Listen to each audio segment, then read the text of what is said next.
The backstory. We just got done with the backstory. We haven't even gotten into any of the games. This has been a long time request from a couple of you guys who wanted to see us react to the BlazBlue. I'm sorry for calling it BlazBlue initially. I never heard it spoken before. The lore, which is apparently even more bonkers than Guilty Gear. We'll be checking out this video from Thorgi's Arcade, who you should definitely go and support. Link to the OG video is at the very top of the description, as always. Now, because of how long this video is, we may split it into 2 parts, potentially 3, maybe 3, depending on our recording schedule here and where a good stopping point is. But I'll have a link to the playlist for all the different parts down in the description below, so check it out if you want to see all of those. BlazBlue is a series made up of fast-paced combat, incredibly unique mechanics, tons of single-player content, and instantly memorable art. That is what I was missing from Guilty Gear Strive. Why does it not have single-player content? That was such a letdown. But the anime movie that came with the game was pretty good, so there's that. I know that it was made on a budget, though, and I think it was made during the pandemic, too, so yeah. Things happen. Art style and a fan base that truly does love every nook and cranny of it and will support the game for years to come. But that's what we covered in part 1 of this retrospective. Yes, folks, this is part 2 of the BlazBlue retrospective, and you might be thinking, well, if you covered all of that in part 1, what's left to talk about in part 2? Oh, God. Oh, right, that. We might want to just go ahead and play that intro, because this is going to be a long one. Okay. I don't know if this is the right one to look at then, because I went to look at this one because it was the story of BlazBlue, whereas the other one is just a part 1 retrospective. But I don't know, we're here for the lore, so I guess we'll do this one? Yeah, if we need to, we can go back retroactively and watch the first one. I don't know, we got a recommendation for these videos, but not specifically which one. So we'll check this one out, and yeah, we'll do the other one later.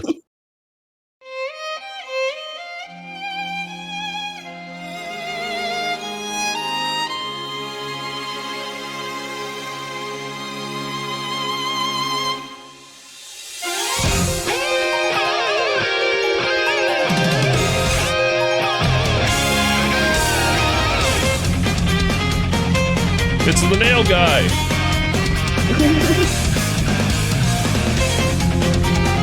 Oh, this is probably one of the anime OPs. Oh god, this is definitely a frame to pause on. Yellow smears. Yeah, people have been also requesting that we check out the OPs for BlazBlue, which I think we'll do once we're a bit more familiar with the characters so that we can actually have something to talk about, you know? I mean, we sort of did that for, like, the Guilty Gear Strive character themes, or else, you know, we're not musically inclined, so... We would have nothing to say if we hadn't done there would not have been a reaction. We would just be rocking out to it, so, yeah. We'd be like, yeah, it's great. Cool! I don't know what's going 10 on, out but of 10. I like it. Hey!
Hello folks, and welcome to part 2 of the BlazBlue retrospective. In case you missed part 1, you can find the card for it popping up right now. Go ahead and check it out, but I will warn you, this isn't going to be like any other multi-part fighting game retrospective we've ever done. Normally, when we have to divide a retrospective up, it's because we're covering everything in chronological order and there's just too much to fit into one video. But not here. In part 1, we already covered all the games, their development, their mechanics, their reception. We covered pretty much everything. Oh, okay. Although I should address 2 issues with that first video right here at the top. Number 1, at the end of the video, I mentioned that the future of BlazBlue is up in the air right now after the game's creator, Maury P. left Arc System Works. Oh no. Spoiler if you haven't watched that first video yet. And while we still don't know what Arc Systems has planned for this game's future, I did imply that the new roguelike game that was in development might currently be in some trouble because we haven't heard anything about that game ever since Maury P. left the company. But since that very first video went up, some brand new footage of the game was revealed, letting us know that yes, it is indeed still coming out. So hey, that's actually some good news. We still don't know if Arc Systems is going to give them another fighting game anytime in the future, but they are at least still willing to let other companies make smaller titles around it. I think that's already out. So it looks like for now, the franchise will get to continue on in some way, shape, or form. I think. And the other big correction I have to make for part 1, I have seen that name before on Steam. This one I am truly embarrassed about. I called the X-Blaze games light novels. They are not light novels, they are visual novels. Folks, I wish I could say this was the first time I got those two things mixed up, but it isn't, and it's not going to be the last. For some reason, I always think light novels are games and visual novels are books with pictures in them.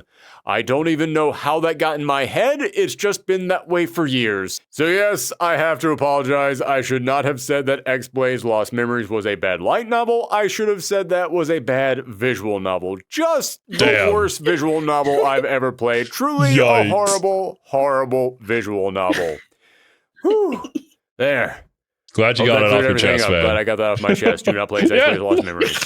So, as you watched? As I was saying, normally we cover everything about these games in chronological order, but in part 1 of the BlazBlue retrospective, we left out a very important part. The story. And that's because the story... Okay. So we're here for lore, we're here for story.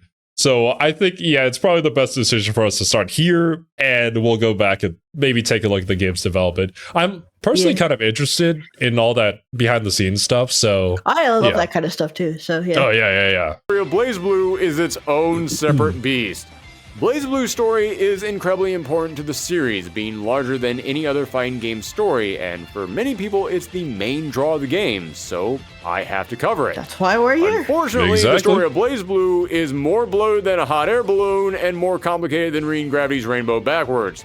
So I realized early on when working on this retrospective that if I tried to talk about that while covering the gameplay and the development and everything else, it would make the video a jumbled mess. It would be like if you were on a road trip and every couple of miles you had to keep stopping at the nearest library to study for a physics exam. It would just break the entire flow of the video and it would make it way too hard to keep all that information in your head at once.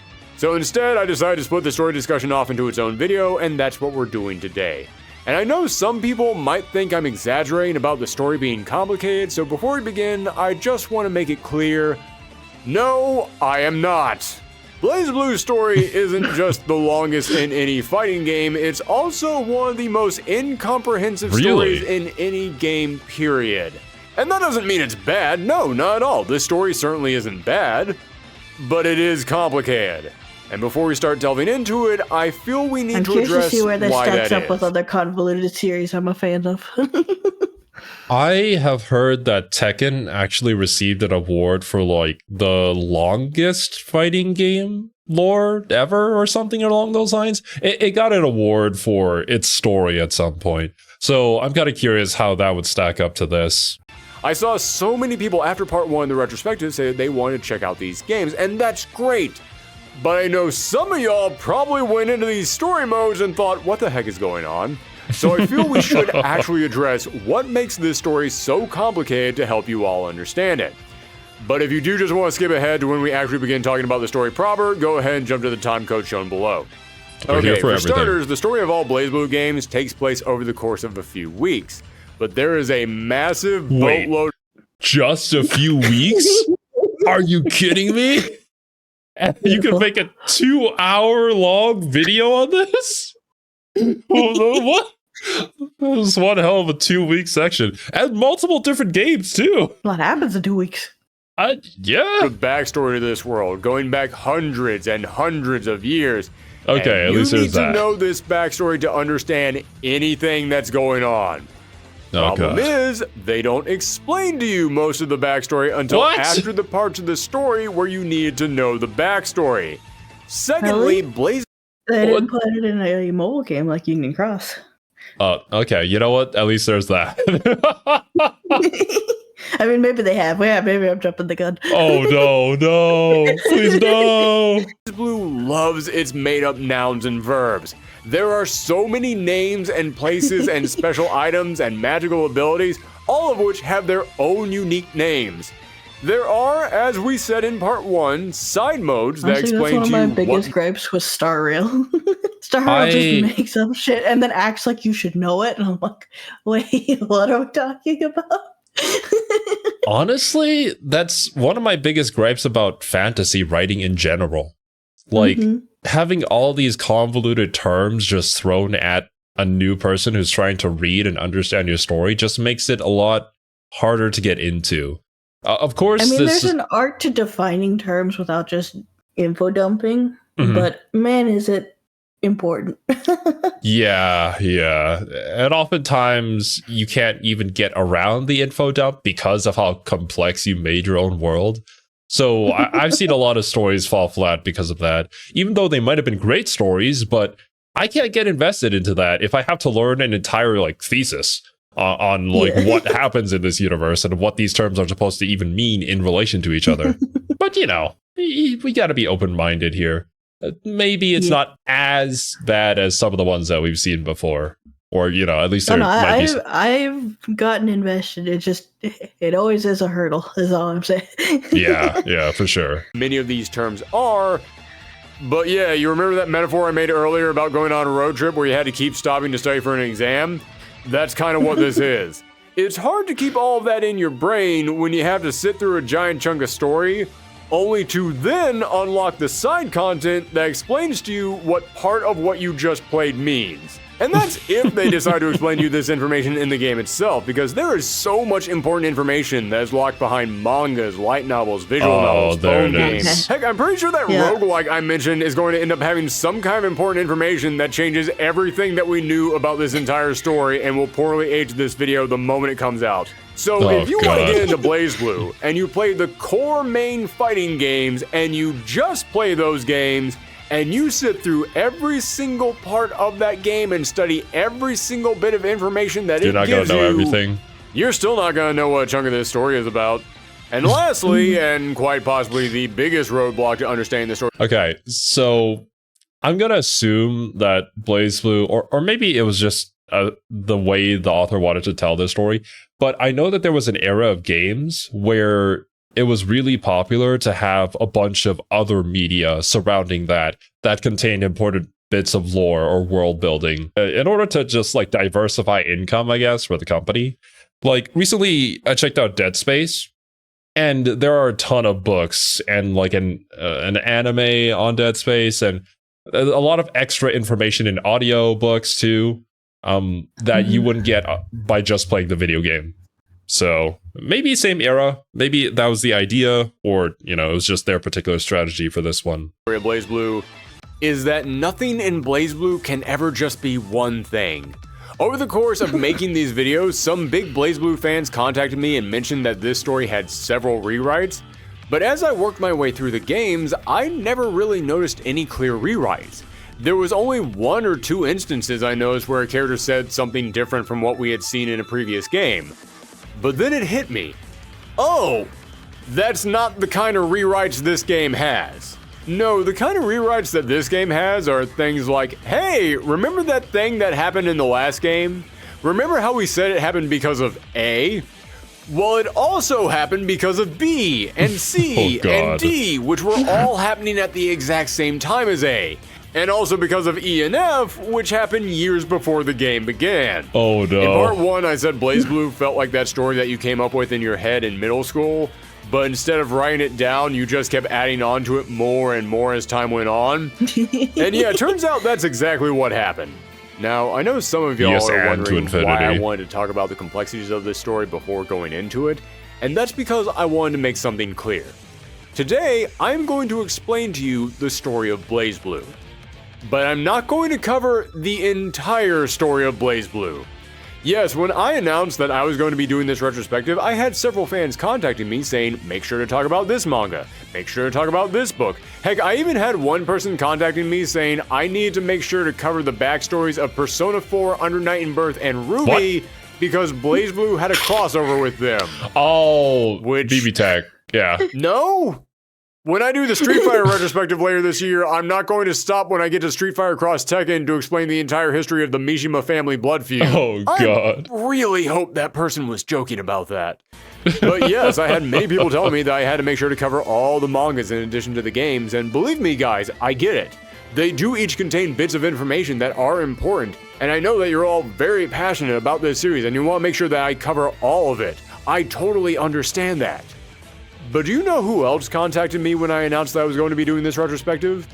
Arxis? People who had never gotten into BlazBlue Never mind. because they found the lore and the story to be too intimidating. Yeah, I had several people telling me that they were excited for this retrospective because they always wanted to know what BlazBlue was about, but it was just too much for them to tackle on their own. And that's who I'm making this video for today.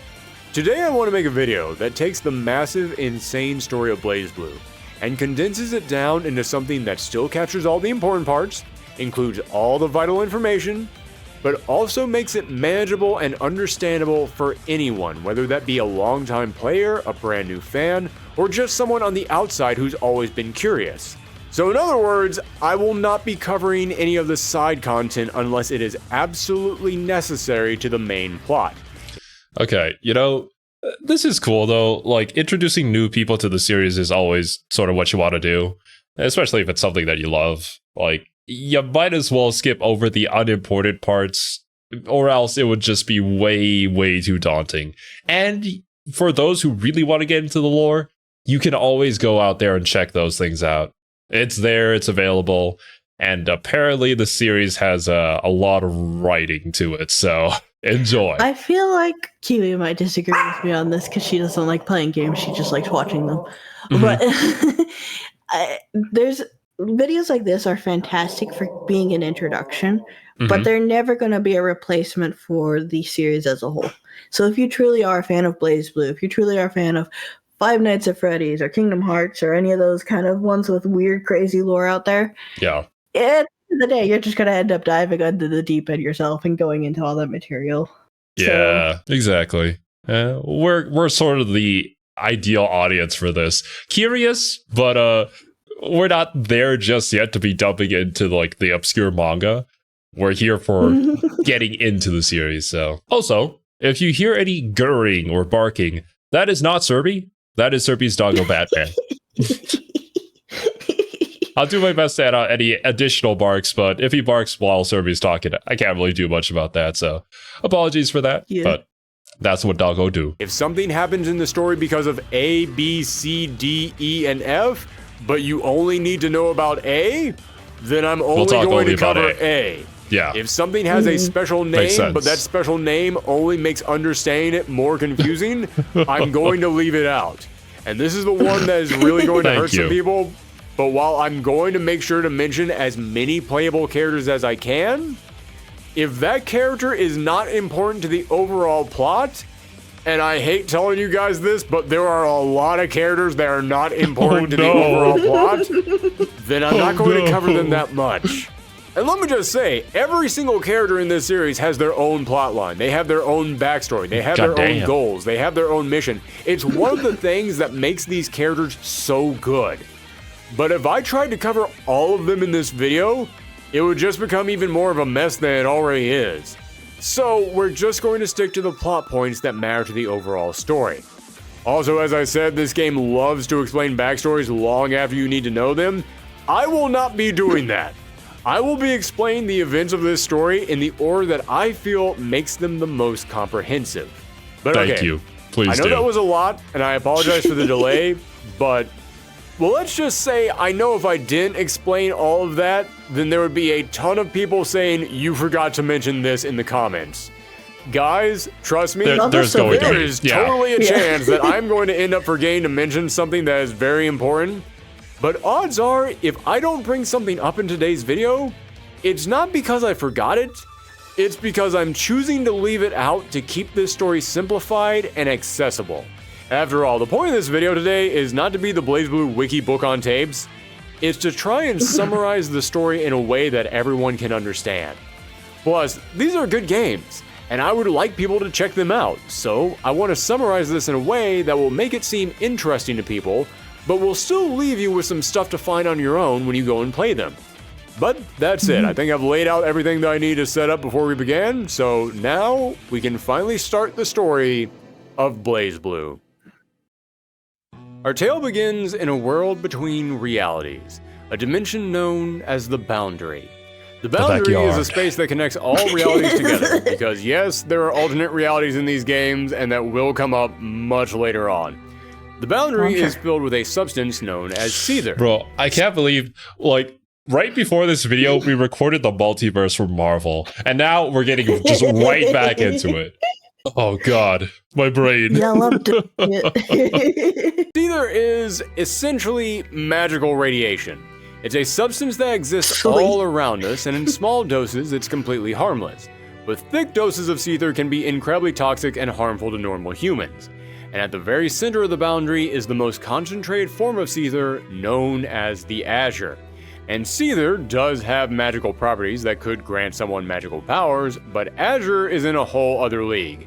Azure is essentially the power to control reality itself.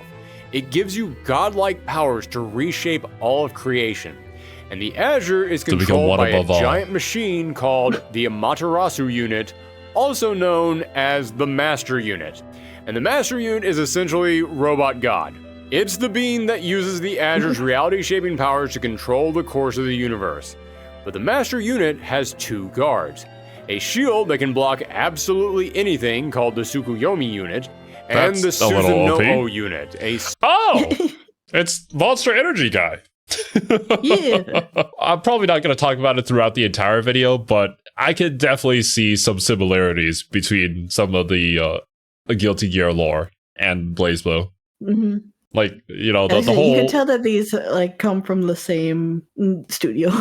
yeah, essentially. And I'm sure a lot of ideas were shared, and it was like, dang, that's a really cool idea. I would take that and put my own spin on it. Suit of armor that can destroy anything. And not just destroy, it erases its targets from existence without creating paradoxes. Yeah, it is the ultimate erase button. If something goes wrong with the Master Unit's creation, Susanoo can wipe the problem out without having to worry about wrecking the rest of reality. So, the Master Unit is firmly guarded at the center of all realities by the ultimate sword and the ultimate shield, total defense and offense. Pokemon? But something went wrong. Due to the magical properties of Seether, slowly Susanoo grew a soul. It gained a mind of its own. And Susanoo looked around and said, you know, I kind of got a raw deal here. I'm just forced to be the Master Unit's slave for all of eternity? I just have to stand here in the infinite nothingness waiting for Robot God to tell me what to destroy? I didn't ask for this. I was made to destroy things, and I feel like the Master Unit is holding me back. So you know what? I'm out of here. Destroy him. And so the Susanoo unit attempted to escape the Boundary, and in the process of this, the soul inside the armor split apart from it, becoming its own separate creature, known as Yuki Terumi. After Terumi escaped, a whole... Oh, it's the guy in the yellow raincoat. Oh, and you remember in the Astral Finish for Jubei, the cat? We saw this like little green guy. It's like it was like his actual soul being separated for a second there as he got finished off by the Astral Finisher. Yeah. Oh, the lore, it's connecting. And I believe that there's like a bunch of characters actually that are like the same character, just a different version of that character. In the comments, yeah. A whole bunch of stuff happened that I will get to makes sense, because some of them look really later in this video. Yep. But eventually, like, two scientists by the name of Aurelius Clover and Shuichiro Ayatsuki discovered a cauldron, which is essentially a gateway into the Boundary. Terumi found these scientists and formed an alliance with them, promising to give them information on the Boundary. Why does Terumi do this? Because he wants the two of them to build something for him. A prime field device. A prime field device is a humanoid-like robot that is capable of exploring the Boundary. And Terumi needs them to create him a very specific type of prime field device known as a Kusanagi, a sword that can kill a god. Yeah, even after freeing himself from the Master Unit, Terumi just can't let things go. He won't be happy until he's killed Robot God. Also, Terumi might just have been a spirit, but he was able to solidify his spirit into a body that he could walk around there in. it is. But he knew that, you know what, maybe, just maybe, something could end up happening to this spirit body of his. So he wanted a backup, a fake body that he could then slide his soul into in case something happened to him. So he asked Relius to make such a body for him. Relius complied and created an artificial body, but that body had a mind of its own. Why would you create a backup body for someone and then give that backup body its own mind? Because it would create drama and tension in the story later on. Okay, there actually is a reason why, but real talk, it's just so they can create drama in the story later on. Yeah. This artificial body was known as Kazuma Kval, and he awakened in the magical city of Ishana. Oh yeah, magic is a thing in this universe, and there's whole magical societies for sorcerers to live and study in. I figured. Kazuma finds himself in the Ishana Magical Academy, where Relius is a teacher, and he has no knowledge of his origin or his actual purpose. He believes himself to be just another regular student, and he thinks he just has amnesia. Now, Kazuma is a kind kid, and he ends up making friends with some of the other students, including Trinity Glassfield, a very soft-spoken and gentle bookworm who has borderline romantic feelings for Kazuma. Wait, did you say Trinity Glassfield or something like that? Isn't there the magical girl who's also like Platinum the Trinity or something like that? They also look a bit similar, but maybe it's not her specifically. I don't know. Just theories. We'll see. Yeah. And Konoe Mercury, a far more aggressive and hardened scholar. Now, Konoe Mercury was her real name, but later on she would join the 10 Sages, the leading sorcerers of Ishana, and after that she would only be referred to by her rank, 9. Now, we'll get back to Kazuma and his schoolyard chums in a bit, but for now, let's return to Terumi and the 2 scientists he was stringing along. It was now December 31st, 2099, and Relius and Shuichiro had finished their prime field device and sent it into the cauldron to explore the boundary. Oh god. Unfortunately, the prime... Wait, wasn't that the Spider-Man and Punisher for the future thing? Was that the same year? My favorite Spider-Man is 2099. There it is. No wonder why it sounded familiar. Field device didn't work, and something else would emerge from the cauldron. Oh, God. A titanic monster made up of swirling darkness, fangs, claws, and overflowing with seether crawled out of the cauldron and started on a path of destruction. This was the Black Beast, and it would be a recurring threat throughout the entire series, so make sure to remember it now. It ripped Terumi's spirit body apart, trapped Shuichiro underground, and Relius was sucked into the cauldron, falling into the boundary. The Black Beast would begin tearing across Japan, wiping out anyone and everything in its path. The rest of the world saw what a threat this was, and fearing what would happen if the creature continued beyond Japan, unleashed a wave of nuclear strikes on the creature. Of course. The blast destroyed Japan, but left the Black Beast untouched. This is because the Black Beast is a creature that exists outside of reason. What does that mean? Well, think of reason as anything real, anything defined by the laws of nature. So if you exist outside of reason, then the only things that can really affect you are things that exist outside of the natural world. In other words, magic. Speaking of magic, let's go ahead and check back in on that magical school in Cosma.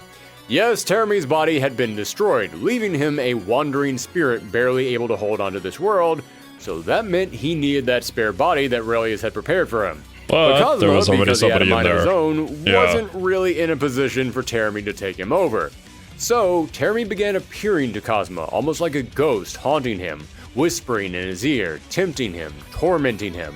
Over time, he drove Cosmo mad and forced him to betray his friends, and now that his mind had been broken, Terumi was able to merge with Cosma, making this his new body. However, Terumi didn't have much time to take his new body for a test drive, as a werewolf named Valkenhayn captures him and brings him back to his master, a vampire aristocrat named Clavis Alucard. And yeah, we know the little girl, but I guess this is her father. Oh yeah, it is. Oh, well, of course they work for the same people, yeah. Clavis was working behind the scenes to try and do something about the Black Beast, and he believed that Shuichiro might have the key to defeating it. And so, Clavis hires Jubei, a powerful fighter who is a member of a clan of cat beastkin. Oh yeah, there's also animal people in this world. So of course there is. Why for not? those of you keeping track at home, this world has magic, vampires, werewolves, and animal-human hybrids. And also nuclear weapons, so half high Robot girls fantasy, too, later half on. real world, I guess. Jubei's clan of beastkin were all wiped out by the Black Beast, and now Jubei was all that was left. Jubei ends up running into last of Trinity, his kind. Nine, and Nine's sister Celica, and they're able to locate the lab that Shuichiro had been working in after being trapped underground. Shuichiro by this point had passed away, but before he died, he completed the ultimate weapon to destroy the Black Beast, Kushinada's linchpin, a giant device that could neutralize Seether, which is what the Black Beast's body was made of. Here's the problem though. In order to use Kushinada's linchpin, a power source would be needed. Wait, isn't that the nail? I was gonna say, is it the giant nail? Oh god, the nail is super important to the story. It nails down magic. How could we not have foreseen this? That power source? Celica Mercury, Nine's sister, What? and Shuichiro's own daughter. Yes, Shuichiro was Nine and Celica's father, and he was, let's just say, not the best. Yeah. Then again, as anime we will dads. see later on, the bad father rating system in BlazBlue is kind of a sliding scale. Now, why did they need Celica? It's because Celica was born with something called the power of order. And this was essentially a universal constant. It was the antibodies of reality. It's neither good nor bad, it's something the universe imbues into a person in order to counter something that would threaten it. And in this case, that threat was Seether. So Celica had been born with the power to neutralize Seether. Just being near her made any traces of Seether vanish. Unfortunately, there were limits to her power, so there was no way that she could wipe out the Black Beast by herself. But if she sacrificed herself and put her soul into the linchpin, then it would wipe out all Seether across the world, including the Black Beast. But then wouldn't that get rid of magic entirely from this universe, I guess? Yeah, I guess it depends on if it just destroys the beast or if it just destroys everything. They do destroy all Seether, which is kind of the magical energy. I don't know if you needed to use magic. I'm going to assume yes. I was going to say, we know that they got their powers from Seether, but if they need a constant source of Seether to use them, I don't know. It's like, collecting mana within the environment in order to cast a spell or something like that. Like, if there is no mana, then there is no spell? Would that be how that works? Or is it just if you are exposed to it long enough, you get funny powers? Yeah, right. Gamma radiation and all that. Willing to let her sister sacrifice herself, and neither was someone else. Celica had been traveling with another character, a mysterious warrior called Blood Edge. Celica had found him injured and helped heal him back, and now upon hearing that Celica was going to sacrifice herself, Blood Edge stepped in and stopped her. He said that he would face the Black Beast by himself, and he would buy everyone one year. During that year, they would have to work to find some kind of a way to stop. Wait, you're telling me that Ragnar fought this beast nonstop for a year while everybody was trying to figure out a way how to defeat it? What a guy. The Black Beast that didn't sacrifice Celica. Nine promised to uphold this deal, and Blood Edge left his red coat and sword with Celica before walking into the Black Beast, dying, but in the process, causing the beast to go to sleep for a whole year. Wait, he died? Oh, wait, is this his predecessor then? They did say Ragnar, they said Blood Edge, so... Huh. Why did this cause the beast to go to sleep? We'll get back to that later. So, Nine now had 1 year to figure out how to beat the Black Beast. And upon realizing that only magic could defeat it, but there weren't nearly enough sorcerers around to fight it, she developed a way for normal humans to weaponize magic. She created devices called grimoires, and these machines were capable of funneling Seether into them to create an artificial form of magic called Ars Magus. And that's on the bottom left there. I think that's for the Squirrel Girl. I guess grimoires come in all shapes and sizes. Maybe it's like the main weapons that a lot of the main characters use would be considered grimoires. I'm going to repeat that because this is one of the biggest parts of BlazBlue, and it's pretty much what this entire world would run on from this point forward. Seether is absorbed into grimoires to create Ars Magus, an artificial form of magic. And just like regular magic, the variety of spells and abilities that can be created by Ars Magus are immense. And Ars Magus, made specifically for combat, is referred to as Ars Armagus, But in order to keep this simplified, I'm just going to refer to all Ars Magus as... Okay, yeah, we see where the, like, specific terms for specific things comes in. We're starting to see it, at least.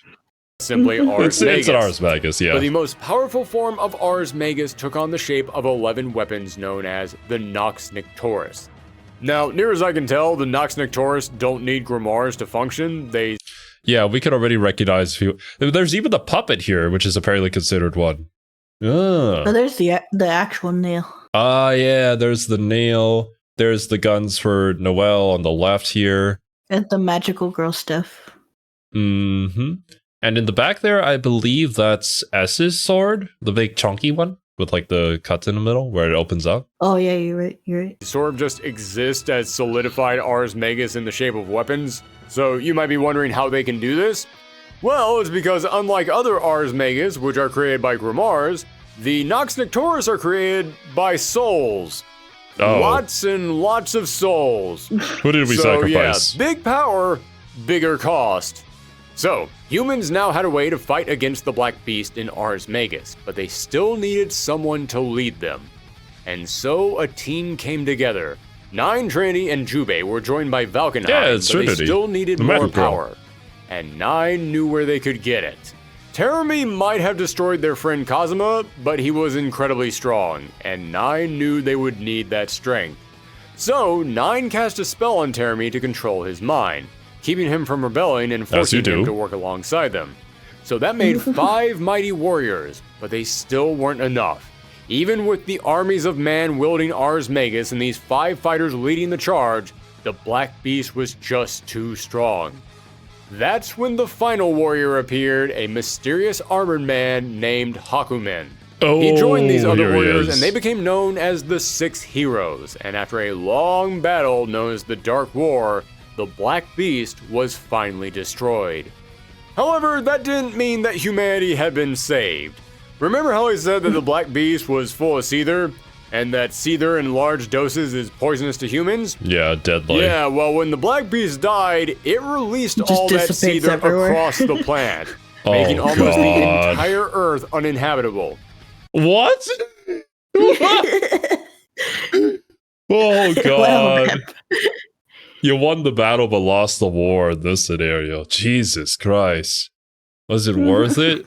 I guess it's the same thing as just abandoning the planet entirely in the first place, but at least you know the beast isn't out there, I suppose. I mean, maybe there's ways to purify the Seether. I don't know. Maybe, but it also feels like we just gave super cancer to everybody who was on Earth when it died, so... And so, humans fled to mountaintops where the Seether couldn't reach, and they built hierarchical cities, which are essentially cities that are stacked on top of each other. But the rising... Interesting. Okay, so Seether has this property that it flows with gravity, or it flows the lower areas, maybe due to pressure? Denser. Yeah. We're creating the Jetsons. So this is where we get a class system where all the rich and wealthy people get the higher areas with the pure air. How can you do this? This magnificent city built on the back of slaves. I didn't say that. I just said the poor people get the bad air. Wait a minute. Isn't this just Arcane? Is it? I don't know. I haven't seen Arcane.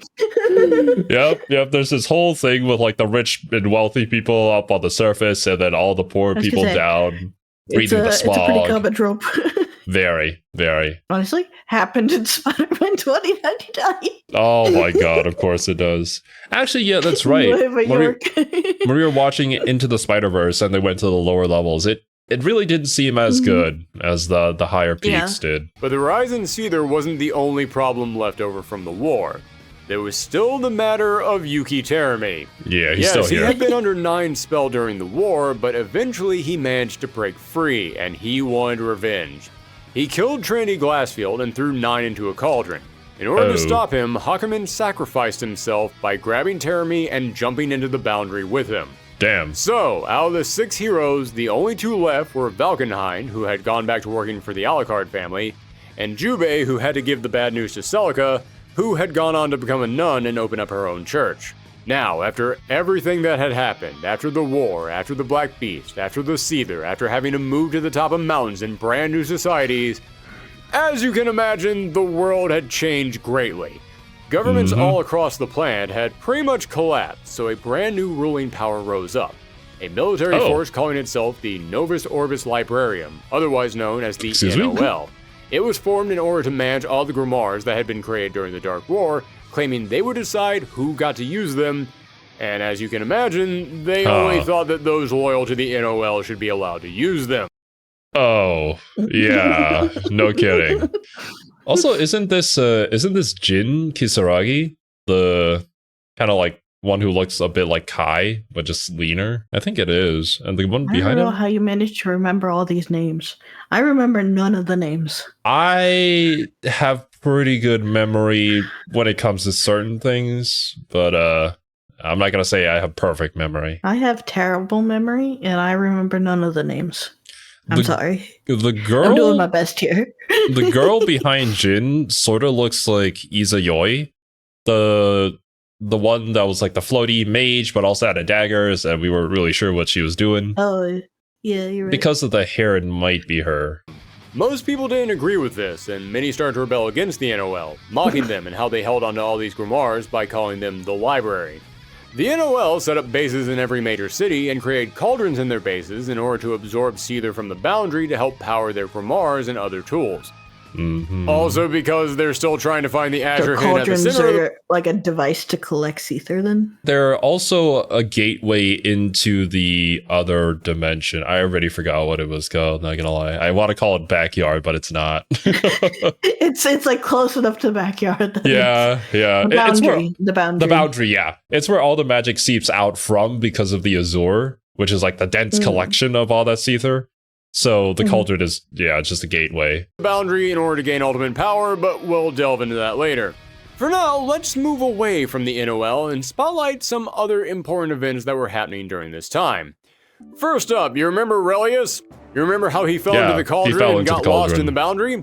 Well, the boundary isn't just a void of magical radiation, it's also a gateway to other places and other times.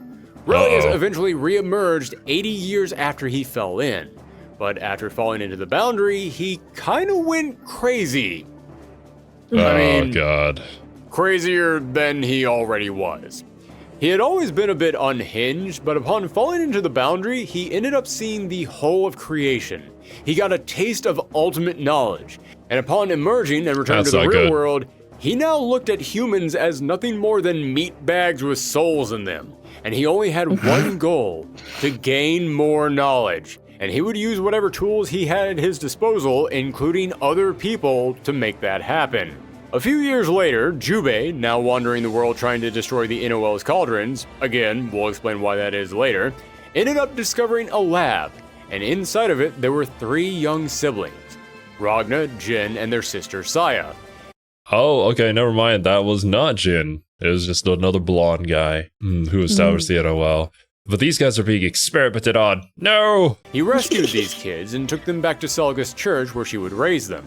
And in case you're wondering how Jubei and Celica are still alive after all this time, it's because Jubei is a beastkin and beastkin age slowly, and Celica has healing magic that's keeping her young. Now, as I said... Oh. Convenient. I mean... it's a pretty good explanation for why, like, a D&D white mage or a priest might not age as fast as somebody else. Just heal yourself. Yeah, I mean, you gotta keep the hot waifu with the hot waifu, right?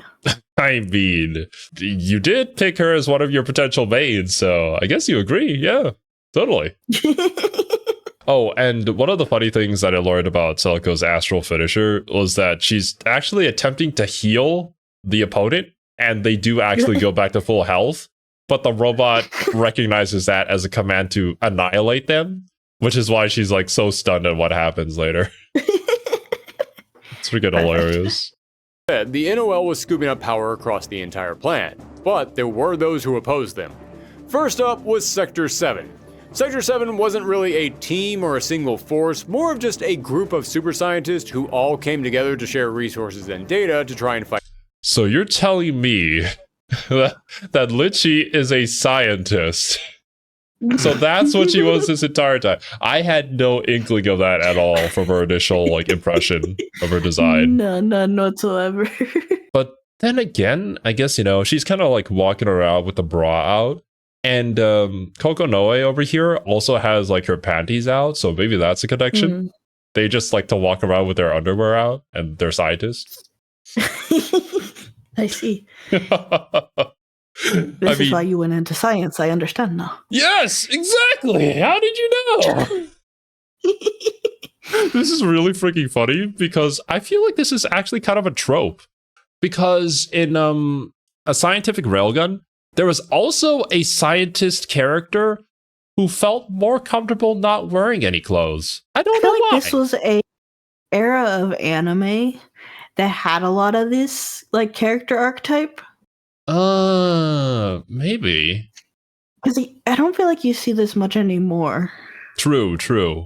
Well, whenever you see a scientist character, they're usually like the info dump person in a story, so they're not, yeah. I mean, I tend to also like the scientist characters and things, but most of my favorites don't walk around in bras and panties.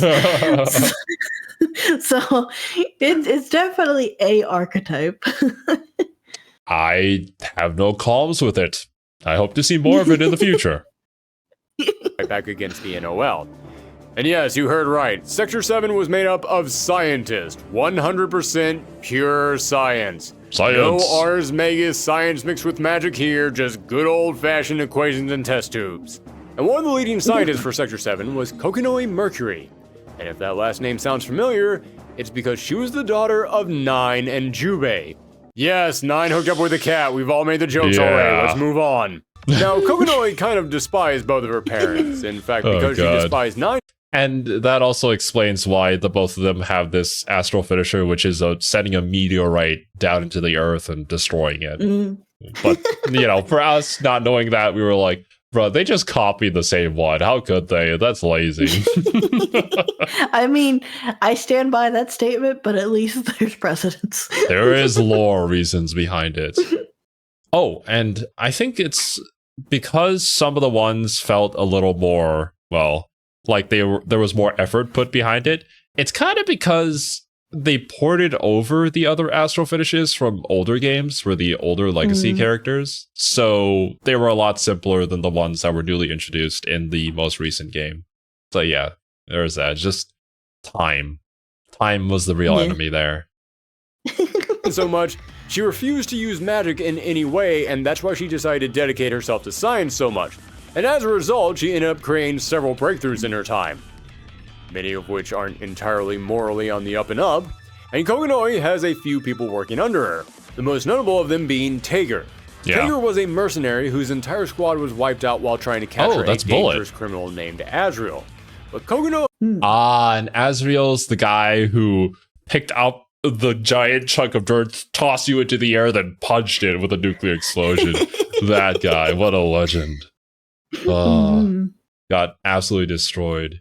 But yeah, we were able to predict the connection between Kokonoe and Iron Tager. It seemed pretty obvious considering the gauntlet literally in her splash art. Kokonoe was able to revive him by implanting Oni DNA inside of him.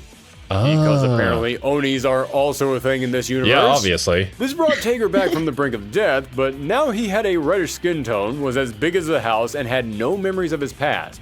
But he does know that he trusts Kokonoe and her plans. Even if sometimes she can be the worst boss in the world to him. Damn. The two other scientists working under Kokonoe worth knowing were Lychee Fei-Ling and Lot Carmine, known to his friends as Roy.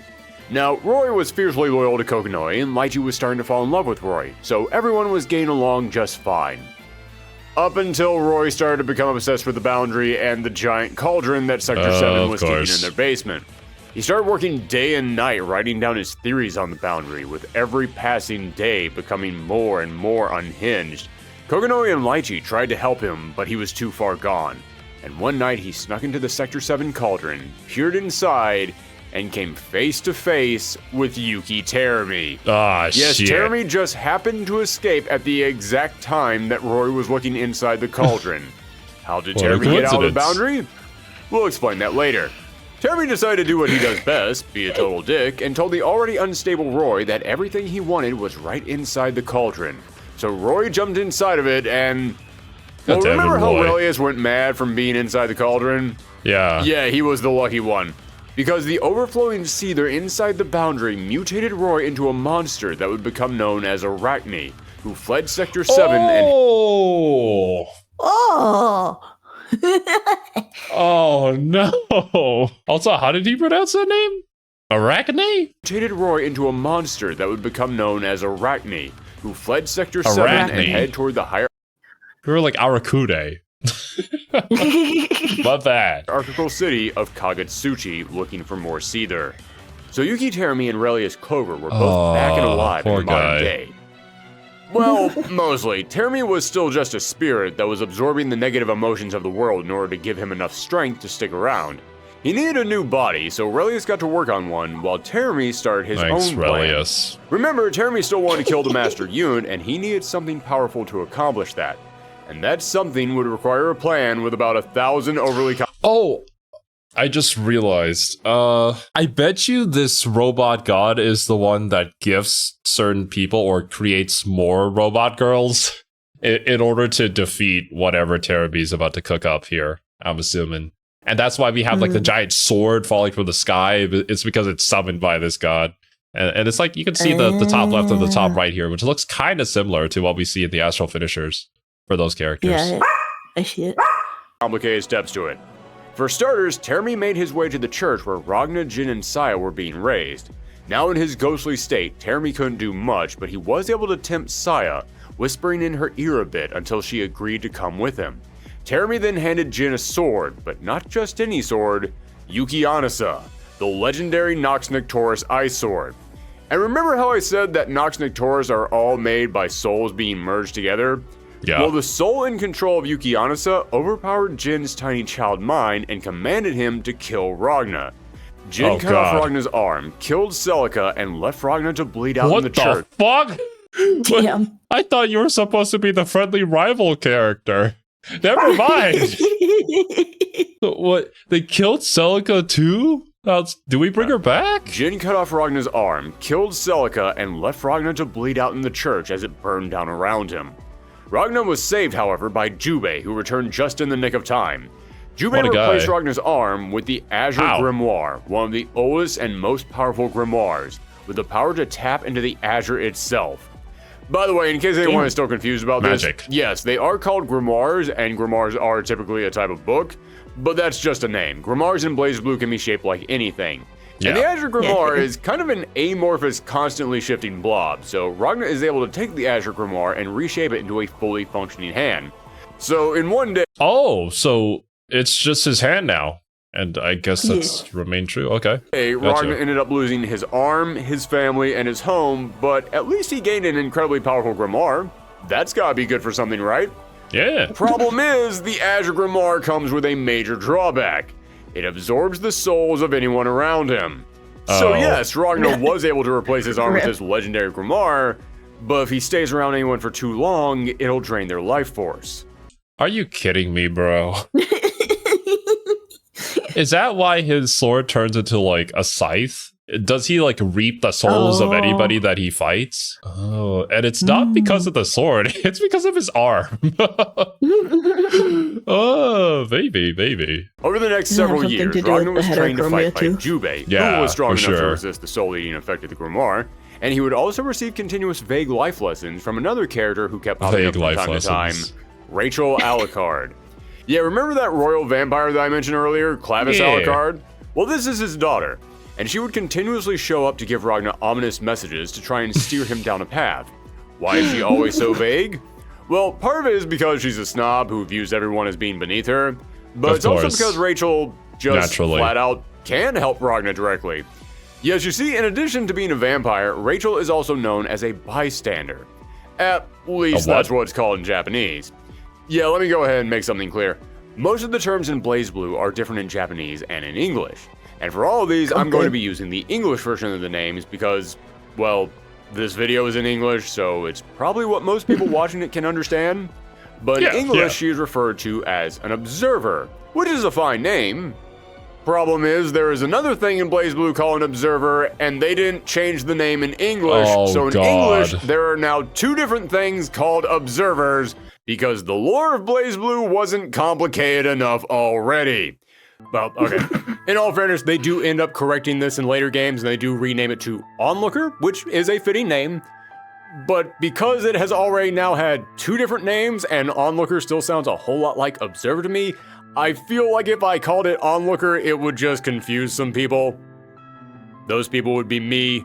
So yeah, I'm just going to keep calling it Bystander, but that's the only thing I'm going to refer to by the Japanese name in this video. Fair enough. What is a bystander? Well, like the power of order, it is another natural constant, a law of the universe. There must always be someone who is a bystander. And whoever is chosen to be a bystander is given incredible powers. But they aren't allowed to use them. Oh my god. Is this SCP-5000? I mean, pretty much. I would say this is actually also a pretty common trope in a lot of series. There's that character that's like the historian, the one that records everything that happens, but can't do anything about it. Yeah, you know the Watcher in Marvel Comics? There you go. I should have mentioned the Watcher. Yeah, we just learned about him too. Yeah. Bystanders are just that. They have long lives, incredible powers, and can witness everything happening in the world all at once. Just so long as they promise not to interfere with the world. Yeah, they're essentially meant to be a living history book of the universe, constantly recording and cataloging everything that's going on. So Rachel could tell that Ragnar was going to be important, but she couldn't do anything to directly push him towards his destiny. She had to just sit back and occasionally give him some hints, all disguised behind insults. Meanwhile, Jin was adopted by the Kisaragi family, one of the 12 richest, most elite families in the world, who form a group known as the Duodecim. Jin went to the NOL Academy, where he excelled in his studies. There it is, Joining him at this academy were numerous other students who would go on to be very important later on, including Tsubaki Yayoi, another child of the Duodecim families who grew up being close friends with Jin. Okay, then no, yeah, in that previous picture, it probably was just Jin and Tsubaki. Like, they look way too similar. But it was just a picture in the future before he met their characters in this video. Yeah. Makoto Nanaya, an upbeat squirrel-type beastkin. Carl, who would end up leaving the school shortly after joining it, but I'll get back to him later. And Noelle Vermillion.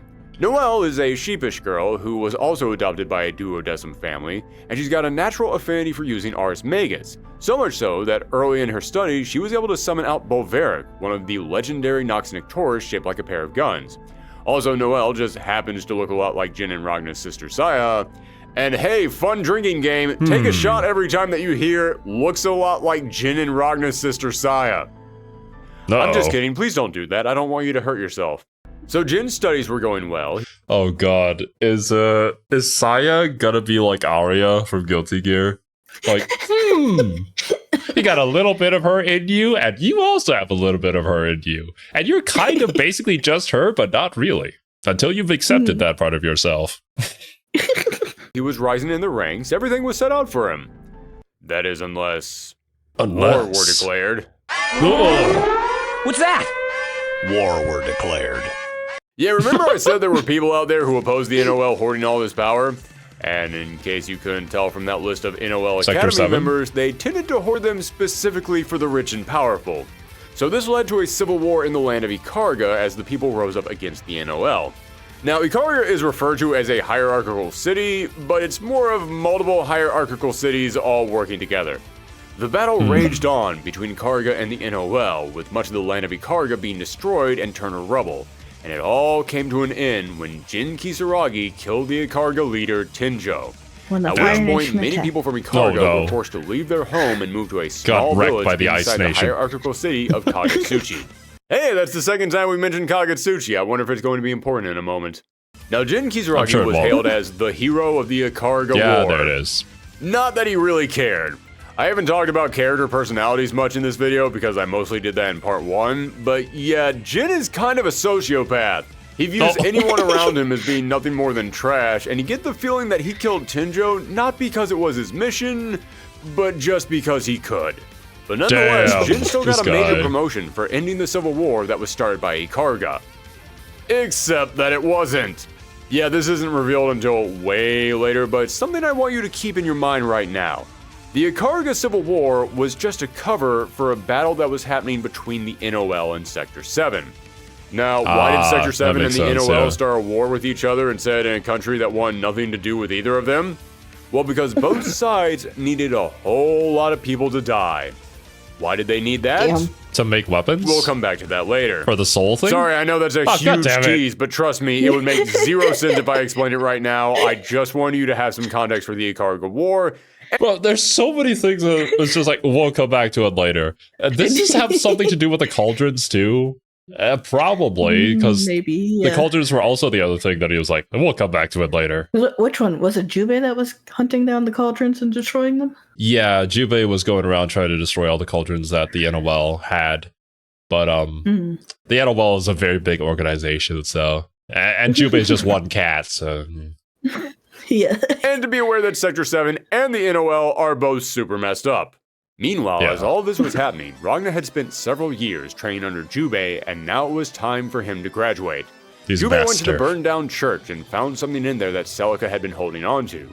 The sword and jacket that belonged to Blood Edge. And he decided to give them to Ragnar, who adopted the name of the man who used to wield them. Now calling himself Ragnar the Blood Edge. Jubei then explained to him why he had been destroying NOL cauldrons across the world, and Ragnar understood he had to take up this cause as well. And so Ragnar set out, destroying cauldrons, attacking NOL bases, and racking up a massive body count. Wait.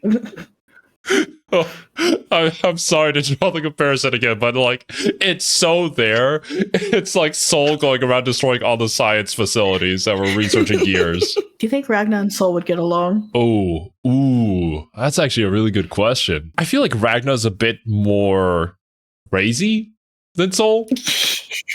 I don't know, at least that's what the impression is here, because, you know, he did go through a very traumatic childhood. I can't blame the guy, but I feel like they would get along after they fought, of course, a few times. I feel like it would take them a while to warm up to each other, but eventually they'd be bros. Oh yeah, 100%. It'd be like pretty tight-knit too, like between Soul and Kai.